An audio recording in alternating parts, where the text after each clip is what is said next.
Right now, you're probably planning to sleep in one block tonight. You'll get into bed, close your eyes, and stay unconscious for somewhere between 6 and 8 hours straight. That's normal to you. That's what sleep looks like. But for most of human history, that wasn't sleep. That was something else entirely. That was abnormal. That was dangerous. That was a luxury only wealthy people could afford. For nearly all of human prehistory, humans didn't sleep the way you do. They slept in two distinct chunks, separated by an hour or two of quiet wakefulness in the middle of the night. And this wasn't a choice.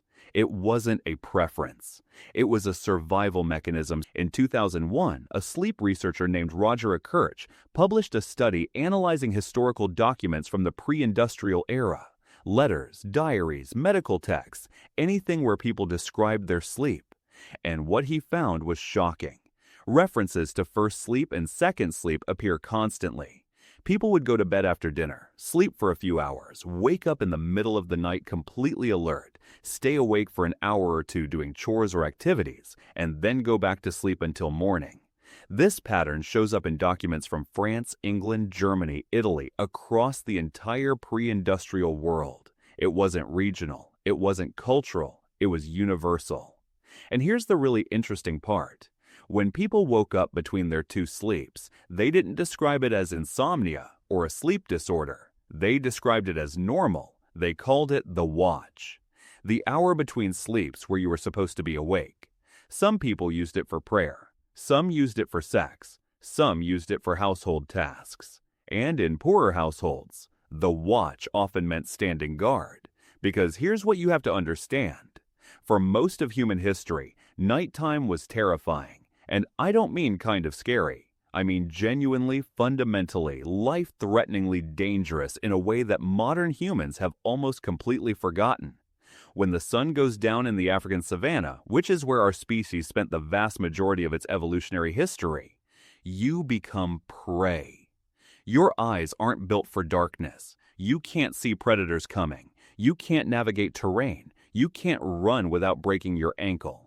Humans are diurnal creatures. We evolved for daylight, and night, for a human being without fire or shelter, is catastrophic.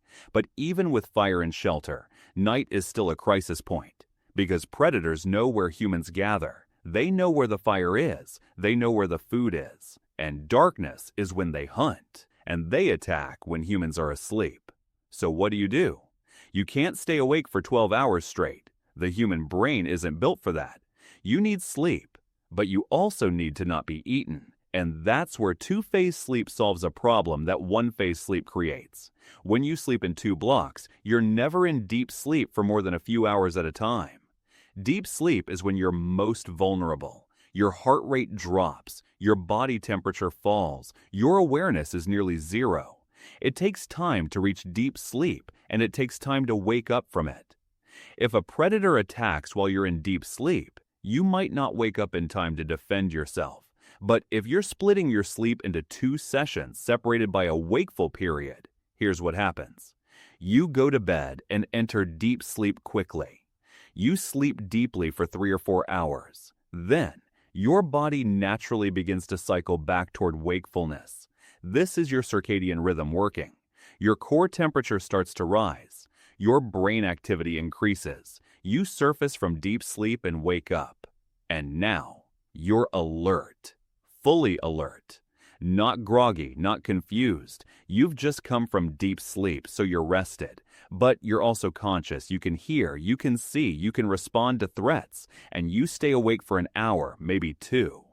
During this time, you're vigilant. You're listening for sounds that don't belong. If there's a predator nearby, if there's danger approaching, this is when you'd catch it. And then, when you're confident that nothing is coming, when your body has had time to rest and reset, you go back to sleep. You enter a second deep sleep cycle. And because you've already completed one full cycle, this one is usually shorter. 3 or 4 hours again, and then you wake with the dawn. You've slept 7 or 8 hours total. You're fully rested. But you've never been unconscious for more than a few hours at a time. You've never been completely vulnerable for an extended period.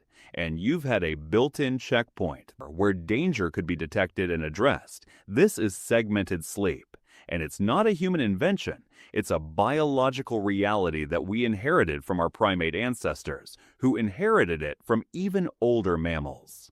Segmented sleep shows up in birds. It shows up in dolphins, which have to surface to breathe and can't afford to be completely unconscious.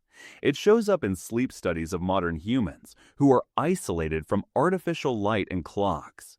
When people are left alone in darkness without any external time cues, their sleep naturally fragments into 2 sessions. It's not something we learned. It's something we are. But here's what changed everything. Artificial light. For the vast majority of human history, when the sun went down, you had darkness. You might have had fire, but fire is limited. It illuminates a small circle around you. Beyond that, everything is black. And in that darkness, you sleep in 2 chunks because that's what your body evolved to do. But then starting in the 1800s, artificial lighting became available. First gas lamps, then electric bulbs. And suddenly, the night wasn't dark anymore.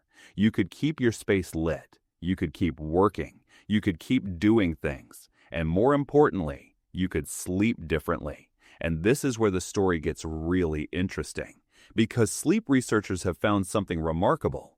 In just a few generations, a blink of an eye in evolutionary terms, segmented sleep basically disappeared. People stopped sleeping in 2 chunks. They started sleeping in one long block. And they did it so completely that by the early 1900s, segmented sleep had almost entirely vanished from Western culture. Doctors started calling it abnormal. They classified the natural waking period as insomnia. They told people it was a sign of illness or stress. But here's the thing. It wasn't an illness. It was just what happened when you removed the selective pressure that made segmented sleep necessary. When night stopped being genuinely dangerous, when artificial light meant you could see threats coming, when houses had locks, when police existed, when predators weren't an immediate concern, segmented sleep became unnecessary. It didn't serve its original purpose anymore. So, your body abandoned it. And that happened so recently that your genes haven't really caught up. Because even now, even with all our artificial light in our locks and our safety, your body still remembers what segmented sleep is. Studies show that when people are kept in darkness without clocks or external time cues, their sleep naturally fragments into 2 sessions. Your circadian rhythm still expects it. Your brain still cycles toward wakefulness in the middle of the night. You still have a biological drive to wake up after a few hours of sleep. But your culture doesn't support it anymore. Your world is built around continuous sleep. Your job expects you to be well rested because you slept 8 hours straight, not because you completed 2 4-hour cycles with a wakeful period in between. Your partner probably wants to sleep through the night. Your bedroom is dark and quiet specifically to keep you asleep. So what happens? You lie there in the middle of the night, awake for no apparent reason, and you feel like something is wrong. You feel like you have insomnia. You feel broken. And millions of people take sleeping pills because they can't sleep in the way their culture expects them to, even though they're sleeping in a way their biology was evolved to prefer. But here's where this gets even more interesting, because the transition from segmented to continuous sleep wasn't just about light, it was about class. In the pre-industrial world, segmented sleep was universal. Rich people did it. Poor people did it. Everyone did it. But as artificial lighting became available, it became a status symbol. Wealthy people could afford to light their homes all night long. They could afford to stay awake in the evening and work or socialize. And more importantly, they could afford enough servants that they didn't need to stand watch themselves. The wealthy could sleep continuously while servants maintained the night watch. So continuous sleep became associated with wealth and privilege. It became seen as civilized and modern. And segmented sleep became seen as primitive and poor. Factory owners wanted their workers to be available for 12-hour shifts, so they pushed the narrative that continuous sleep was the only natural way to sleep. Schools taught it, doctors promoted it, and within a few generations, segmented sleep went from universal to completely forgotten. But your body didn't forget.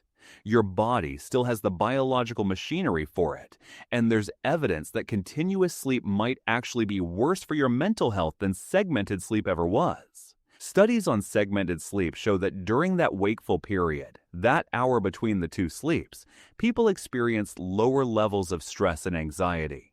Their minds were calmer. They were more creative.